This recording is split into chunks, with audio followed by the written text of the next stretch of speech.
સુરતમાં હત્યા બાદ મૃતકના પરિવારજનોએ હોબાળો કર્યો। આરોપીઓ વિરુદ્ધ કાર્યવાહીની પરિવારજનોએ માંગ કરી। ડિંડોલીમાં પરિવારજનોએ રોડ બ્લોક કરી દેખાવ કર્યા। રસ્તો બ્લોક કરતા ટ્રાફિક જામની સ્થિતિ બની। ટોળાના દેખાવો, પોલીસને બળ પ્રયોગ કરવો પડ્યો। વિશાલ સોની નામના યુવકની હત્યા કરાઈ હતી, જે બાદ પોલીસે 4 આરોપીઓની અટકાયત કરી છે। અંગત અદાવતમાં આ હત્યા થઈ હોવાનું પોલીસનું માનવું છે।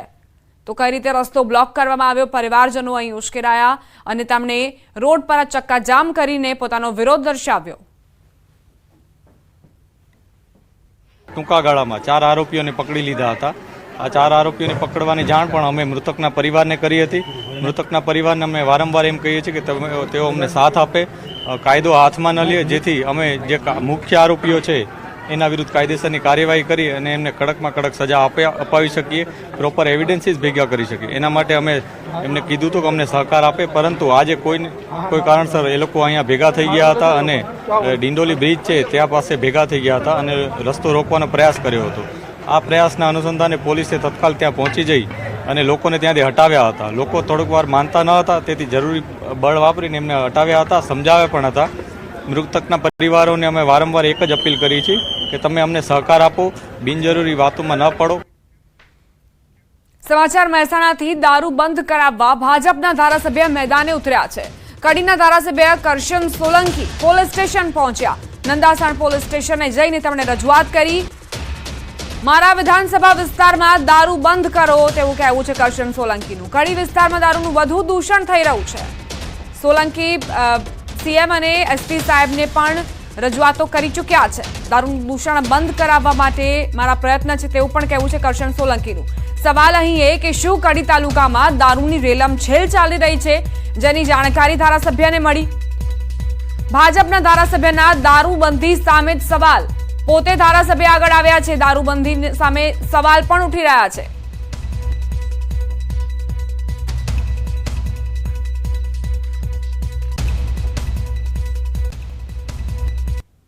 હું તો બધી જગ્યાએ ફરું છું ને બધી જગ્યાએ પીએ અને એસપી સાહેબને મને રજૂઆત કરી છે કે દારૂની ભઠ્ઠીઓ ચાલતી હોય, દારૂ વેચાતા હોય, તમામ બંધ કરો। કડી તાલુકામાં બહુ દારૂનું ઘર્ષણ થઈ રહ્યું હોય તે બંધ કરવા માટે મારો પ્રયત્ન છે। એ તો બધી જગ્યાએ આખા મારી વિધાનસભામાં ચાલતા હોય દારૂ બધા બંધ કરાવો એ રીતે રજૂઆત કરી છે। આ સાથે જ બુલેટિનમાં અત્યારે બસ આટલું જ। વધુ અપડેટ્સ માટે આપ જોતા રહો ન્યૂઝ 18 ગુજરાતી।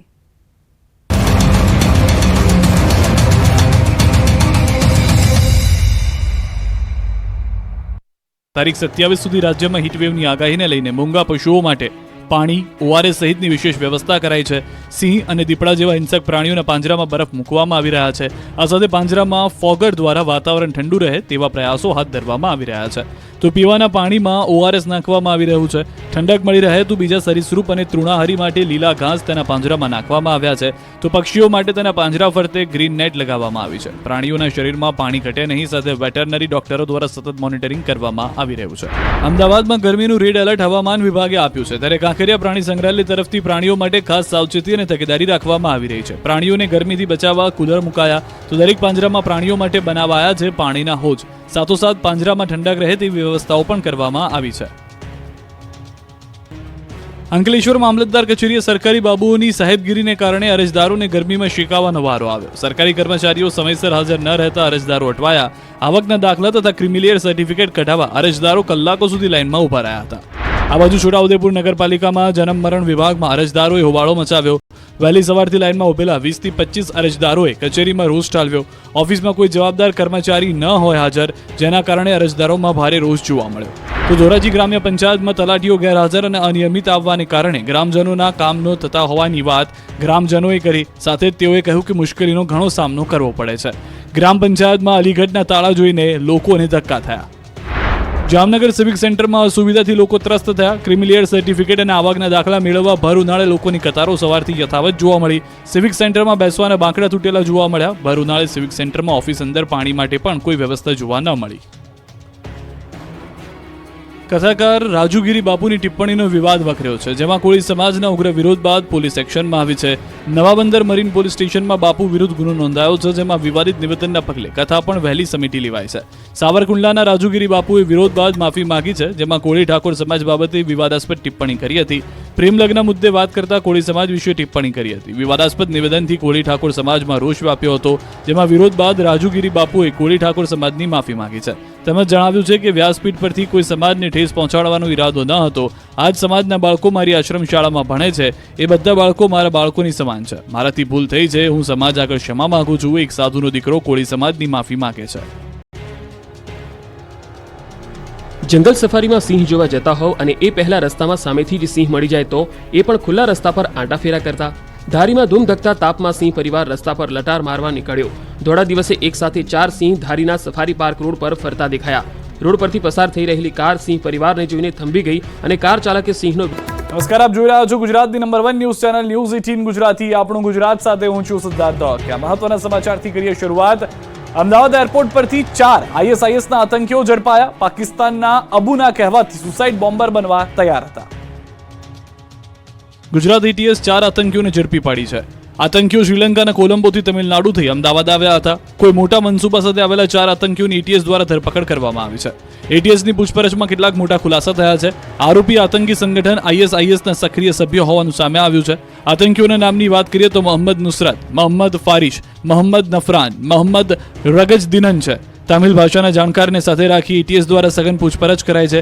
આતંકીઓ પાસેથી 2 મોબાઈલ ફોન, 4 પાસપોર્ટ અને કરન્સી મળી આવી છે. આ ઉપરાંત આઈએસઆઈએસનો ઝંડો પણ મળી આવ્યો છે. આ લોકો ફેબ્રુઆરી 2024માં અબુ, જે શ્રીલંકાનો નાગરિક છે, જે પાકિસ્તાનમાં રહે છે અને જે આઈએસઆઈએસનો લીડર છે, તેના સંપર્કમાં આવ્યા હતા. પાકિસ્તાનના અબુએ ભારતમાં કોઈ જગ્યાએ બ્લાસ્ટ કરવા તમામને રાજી કર્યા હતા અને આ લોકો સુસાઇડ બોમ્બર બનવા તૈયાર હતા. પાકિસ્તાની અબુએ આ કામ માટે 4 લાખ રૂપિયા પણ આપ્યા છે.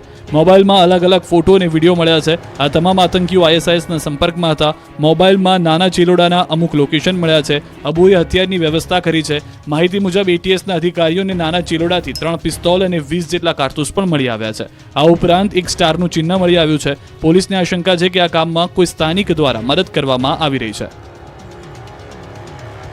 ગુજરાતીઓને હજુ 5 દિવસ ગરમીથી નહીં મળે છુટકારો. અબકી બાર 47 ડિગ્રીને પાર પહોંચી શકે પારો. આકરા તાપથી ધગધગ્યું ગુજરાત. 10થી વધુ શહેરમાં તાપમાન 45 ડિગ્રીને પાર. 5 દિવસ સુધી ગુજરાત અગનભઠ્ઠીમાં શેકાશે. ગુજરાતમાં છેલ્લા કેટલાક દિવસથી કાળઝાળ ગરમી પડી રહી છે. તાપમાનનો પારો સતત 42 ડિગ્રીની ઉપર જઈ રહ્યો છે. રાત્રિનું તાપમાન પણ અસામાન્ય નોંધાઈ રહ્યું છે. મોટાભાગના શહેરોમાં તાપમાનનો પારો 45 ડિગ્રીને પાર પહોંચી જતા રોડ સુમસામ બની ગયા છે. અમદાવાદ સહિત 10થી વધુ શહેરો તો જાણે અગનભઠ્ઠી બની ગયા છે. બપોરના 12 વાગ્યાથી સાંજે 6 વાગ્યા સુધી જાણે આકાશમાંથી આગના ગોળા વરસી રહ્યા હોય તેવો અહેસાસ લોકોને થઈ રહ્યો છે. લોકો ગરમીના પ્રકોપના કારણે પરસેવે રીપઝીપ થઈ ગયા છે.